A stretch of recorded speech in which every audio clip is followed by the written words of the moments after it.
Met Gala 2024. So I thought it would be a fun project to create a gown, a design concept on my half-scale dummy. And if you are new here, my name is Henny and this is Studio Henny's. At the time when I started to work on this project, the Met Gala actually hasn't happened yet, so I was working from the brief and the theme that was given. This project actually took me a little bit longer than I initially anticipated. So if I was going to make a gown for the Met Gala, I would have been late. Now, the theme for the Met Gala was inspired by the short story written by J.G. Ballard, The Garden of Time. And the story is about this wealthy Count and Countess who live in the countryside in a huge villa surrounded by a beautiful garden and a beautiful lake and the beautiful hills and fields. And there is an issue that there is a mob of men and women trying to approach their home. And what we also need to know is that what is special about this beautiful garden by their home is that it's full of these so-called crystal time flowers. And these flowers are able to reverse time. So what the Count does is that he plucks a flower every day and reverses time just to gain a little bit of time before this angry men reaching their home. And it all goes well until they are running out of flowers, until the last day when they pluck the last flower, and then they turn into this stone statues, and the men finally reach their home and start demolishing things, etc. But they look like as they were frozen in time, still wearing the same clothes and looking the same. So I was mainly inspired by the description of the garden or the flowers. They known to have like these so thin petals that they were almost transparent and they were like crystal looking. So I thought that was quite beautiful. But I was also inspired by the social status of this couple. They were like quite wealthy, so they had all these beautiful surrounding and things in their home. So I wanted to create a dress that was quite exaggerated and quite rich, and also it would have like this sort of unapproachable manner. And I also wanted to integrate this element of time, passing time. And so this is going to come back in with my fabric selection. For example, one of my main fabrics, I sourced like a vintage curtain on eBay that I'm going to use. And then also for the embroidery elements, I kind of revived some of these old embroidery components that I have already had for like years in my drawers. Right, so I'm just going to quickly walk you through the inspiration and then let's make a gown.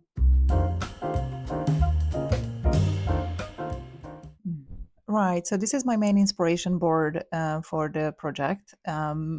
As you can see, I have jotted down, a few keywords that I wanted to focus on for this project. As I mentioned before, I wanted to create something voluminous and exaggerated. So for inspiration, I was looking at the 18th century, which is known for these extravagant silhouettes and sizes. Now, these dresses were worn by the French aristocracy, and they were also a way of separating them from the masses, which I think also speaks very well to this idea of creating something that is looking, quite unapproachable. So I was specifically drawn to this 18th century robe à la française that featured this wide silhouette that was supported by padding or some hoops on the side hips. And also they had this open front that just exposed these highly decorated stomachers. And so I was also looking at some inspiration, some references from some recent collections, and just trying to get an idea what it is that I'm trying to achieve. I was quite inspired by this quite recent collection of Giambattista Valli, and I really liked this tulle on tulle on tulle concept. I think it was quite beautiful, and I was trying to integrate it into the project.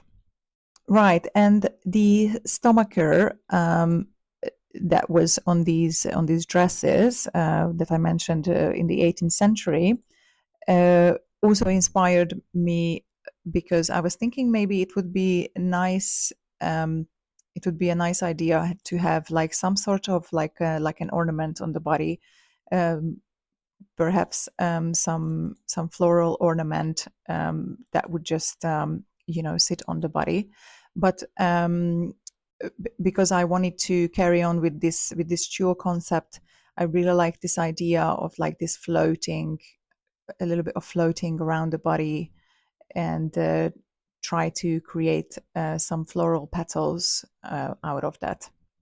So as for the fabric, I was also inspired by the period because they actually used block printed cotton to imitate brocade. So I was looking at some floral prints, some vintage floral prints. As I mentioned, I bought the main fabric on eBay. That is like actually like a vintage curtain. So I was just doing a little bit of research. Actually, it's none of these fabrics. So this is the fabric that I actually bought with this rosy print, and then I'm also going to cover it with this shimmery crystal organza just to give it a little bit of a shine and just kind of have this sort of like air around it when it's going to get draped.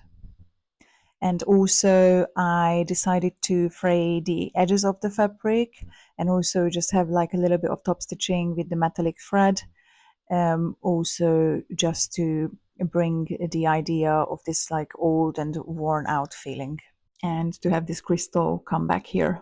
Now for the embroidery, I was focusing on this crystals and shine, and as I mentioned before, um, I was using components that I already had in my stash, but this sort of a degradé kind of style that I was mostly drawn to.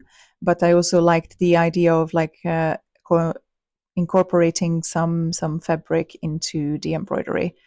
I mean, as much as my time allowed, because obviously an embroidery like this that takes a very long time. But I was trying to just go with a similar concept.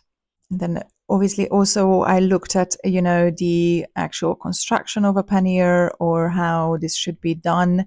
Normally you would have this structure sitting on your hips and growing wide towards the side and being flat on the front and at the back and just getting attached on your waist.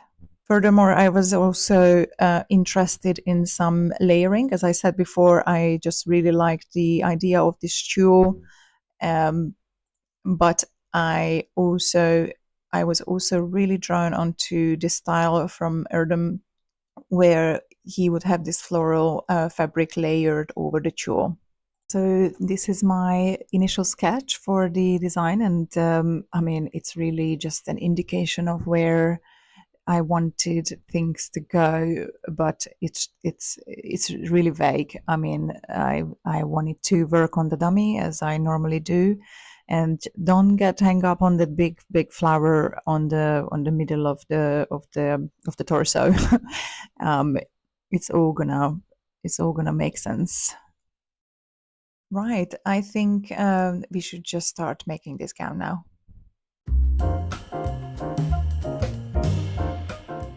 So I started with mapping out the pannier that is going to hold the skirt shape. Was just going with the strips around the hips to create this base, and then I started to uh, map out the size with some bonings.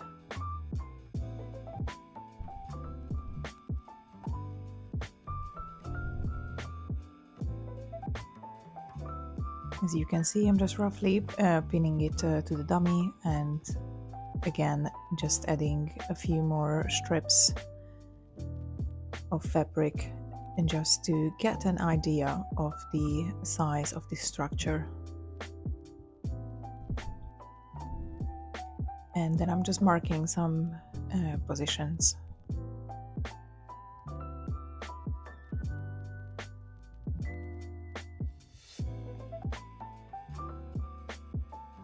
So I just marked the positions everywhere. It looks quite messy now, but it's all gonna make sense. What I'm going to do is I'm going to measure all of these bonings and just transfer them onto fabric. Also marking these positions where this crossing channel is going to go, and then I'm gonna cut everything out in fabric and just create channels for the boning.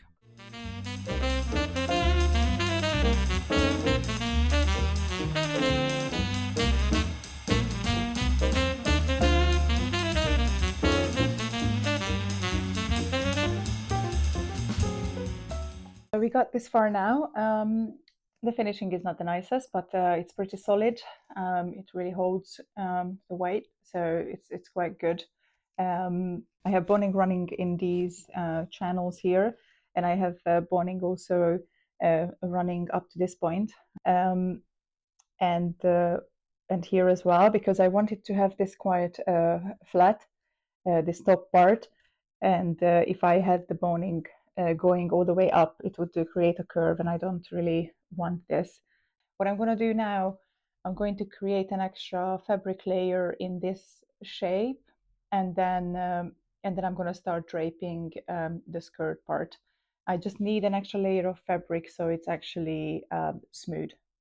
So I started to drape the fabric layer over the pannier, and I was going by sections. So I was going by the separation of the channels, basically, so I could create the same shaping.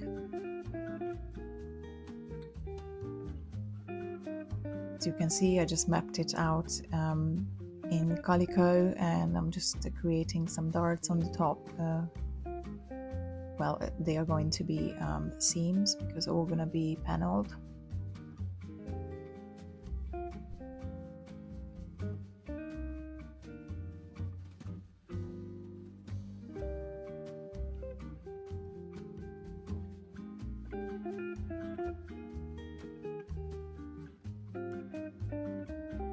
Again, just marking my seam lines as usual.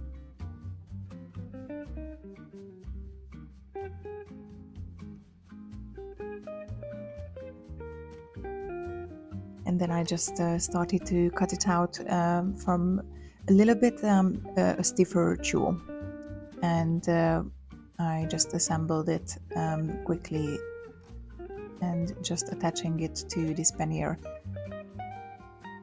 At this point, I also started to prepare a few layers of this tulle skirt. They were literally just long tulle rectangles, because it's going to help me with the draping process of the main fabric.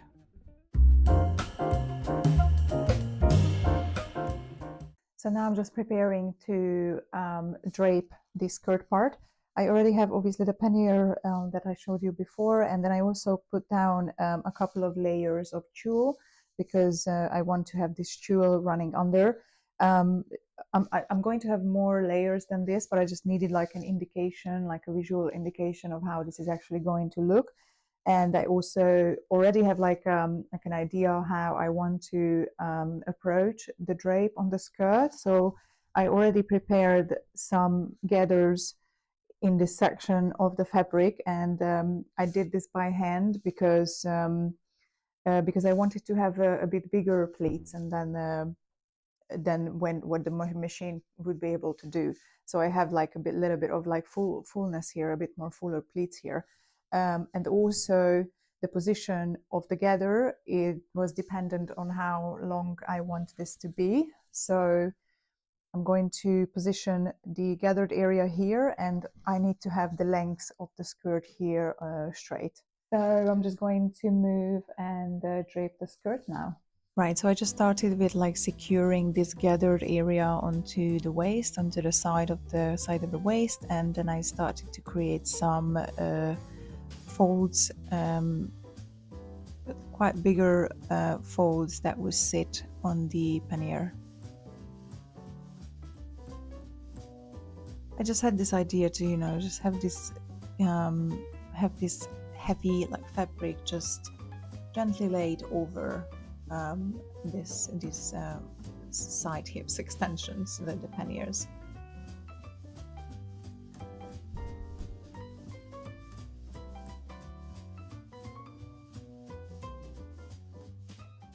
So now that I have this skirt draped, obviously I'm going to transfer this to a pattern. But I'm going to be just really vague with these pleat positions and tuck positions.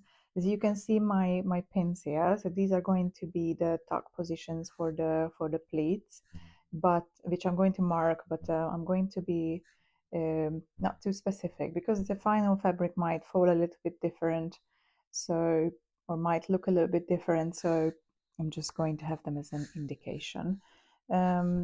Obviously, and then I need to adjust the length at the back as well, and obviously just mark these gather positions, and yeah, let's carry on. So I started off by just marking these tuck positions on the fabric. That is just going to be an indication, as I said, and also marking the fold lines.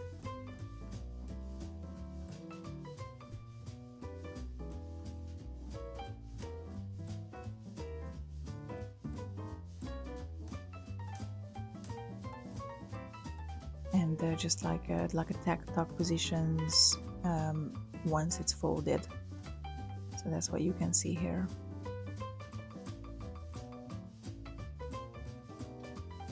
And then I'm just writing some annotation on it where it needs to be folded in.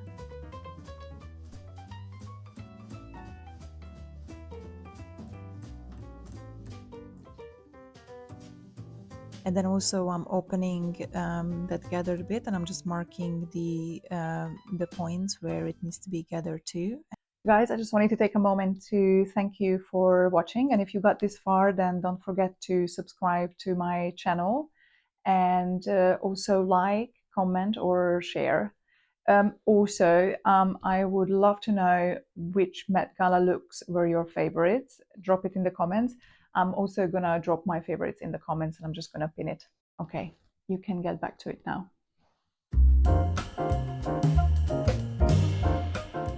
This is like the first swatch for this floral ornament that's gonna be on the bustier. This is basically, and then it's just like an example for the embroidery. Maybe not all of the pieces are going to have the same embroidery, but just like sort of similar, because I want to do some smaller pieces, and then that probably doesn't need this much embroidery, maybe just this scattered sequins. And then basically the way it's done, I have a layer of crystal organza, which is literally see-through, and then I have a layer of tulle, and I have all of these like just secured with a back stitch with a metallic embroidery thread. And then I also created like a channel on the side, and but I do have the bonings, how they have these kind of filaments inside the plastic boning, um, these types, and then I just cut them apart, and you have these plastic strings in there, and then I just used those on the side because I want this to be like, obviously this stands up on its own, so that's what I wanted to achieve. I think I'm going to have a recording of making one of these at least in the video. So at this point I started to trying to have an idea of how this front ornament would be with these petals. Obviously this is like calico, and the final is going to be in tulle, but I just wanted to create some some templates for me to follow to create these embroidered pieces. So that's what you can see here. The final version is not exactly like that. I have actually done quite a few changes to this, but still these pieces gave me like a basic guideline. Right, then I started to drape the bustier. It's going to be out of tulle, but I'm just using calico to have the fit, and so I can also draw my necklines and the bust cups and anything that I need. And then again, so this is me draping the back now and just marking the seam lines.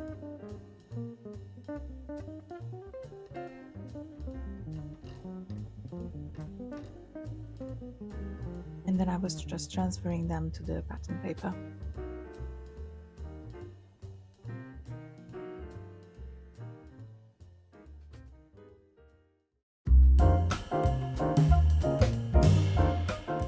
Right after this, I moved on to preparing the skirt panels, and I just started to fray the edges and just create the finish that I wanted. And then I also started to attach the layering, the crystal organza layering. It took a little bit slower because the metallic thread is a little bit thinner than a normal thread, and it actually rips a little bit easier.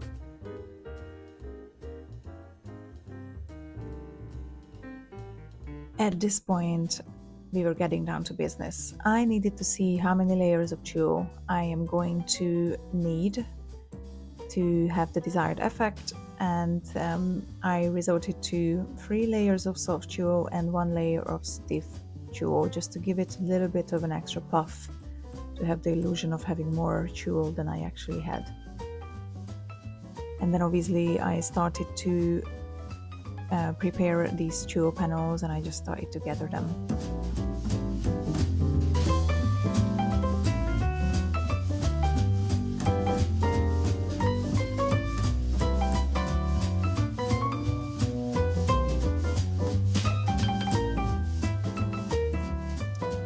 Right, so I'm in the process of cutting the bustier paste pieces out, and I just wanted to record that bit.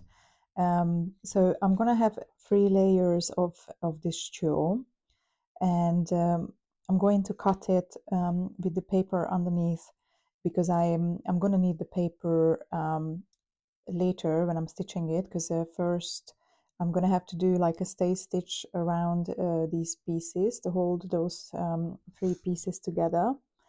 And also another important thing to note is that when we work with tulle, we want to block the stretch, because it's going to have a little bit of a stretch. So to block it, you want to cut one along the grain line and one across the grain line, and then another one can go again along the grain line, and so on, just to block the stretch of the tulle. I was finally ready to assemble the bustier. So as I mentioned, I started off with some stay stitch just to keep them in place, and then after, obviously, I was just removing the paper from the back, and then they were ready to be assembled and put together. And also started to add some bias binding that is going to be also like a design feature, but also a channel for the bonings. So I started to drape the 2 layers onto the bodice.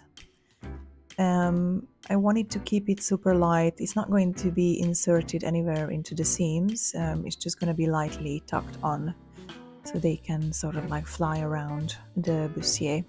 But I thought it would be nice to have a little bit of a different color. So welcome to the glamorous side of fashion, where I dipped my tulle into tea just to try to get a little bit of like an aged color. And here I was draping again. This part I redraped several times, and also I had to work with the embroidered petals later, so this is gonna get changed around a few times. Obviously I didn't record every step of this because it was really like a development process, and trying to see how I like this, but it's all around the same principle of making, so it's all just going to be hand tucked onto the bustier.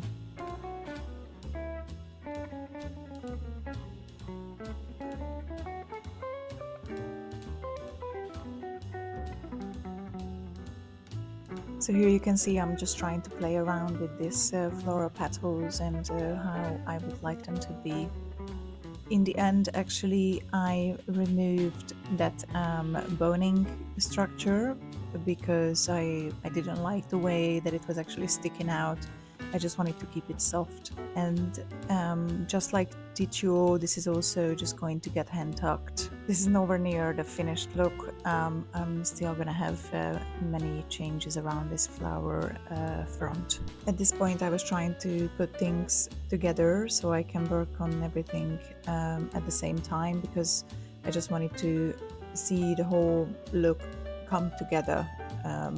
So I put the pannier on with all the tulle components, and also I started to place the draped skirt on top and just creating the tuckings to hold everything in place.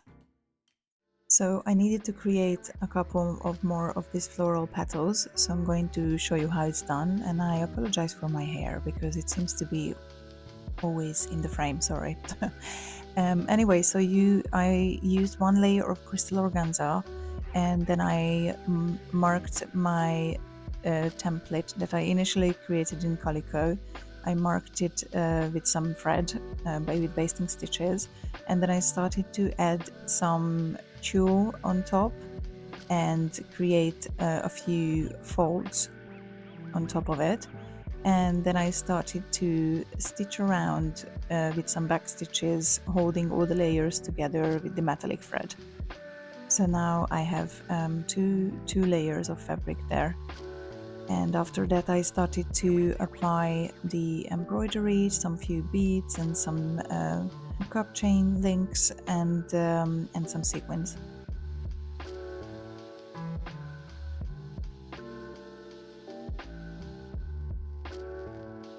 And all of the petals are completely different in terms of embroidery, like they are not the same at all. I really wanted to have like a variety, like there is no one flower the same, so I wanted to go by that concept. So I started to attach these petals, these embroidered tulle pieces, to the bustier.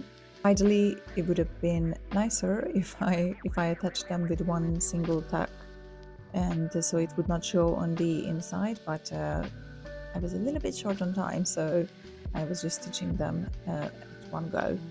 And also I started to add further strips of the tulle on flat as I was stitching, and I was trying to see how I like it.